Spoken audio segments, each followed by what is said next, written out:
In this video, I'll show you how to check and recover your recently deleted posts on Instagram. So if you've accidentally deleted a post and want it back, or if you want to get rid of it for good, you're in the right place. First things first, head over to your Instagram profile.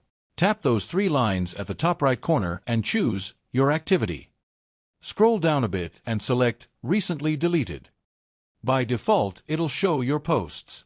Here, you'll see all your deleted posts and how many days you have left until they're permanently gone. Just a heads up, you can only recover posts deleted within the last 30 days.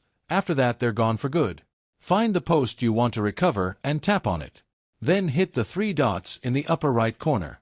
From here, you can either choose Delete to get rid of it forever or Restore to bring it back.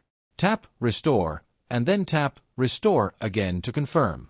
And just like that, your deleted post is back. I hope this helps. If you found this video useful, give it a thumbs up and subscribe for more tips. Got questions?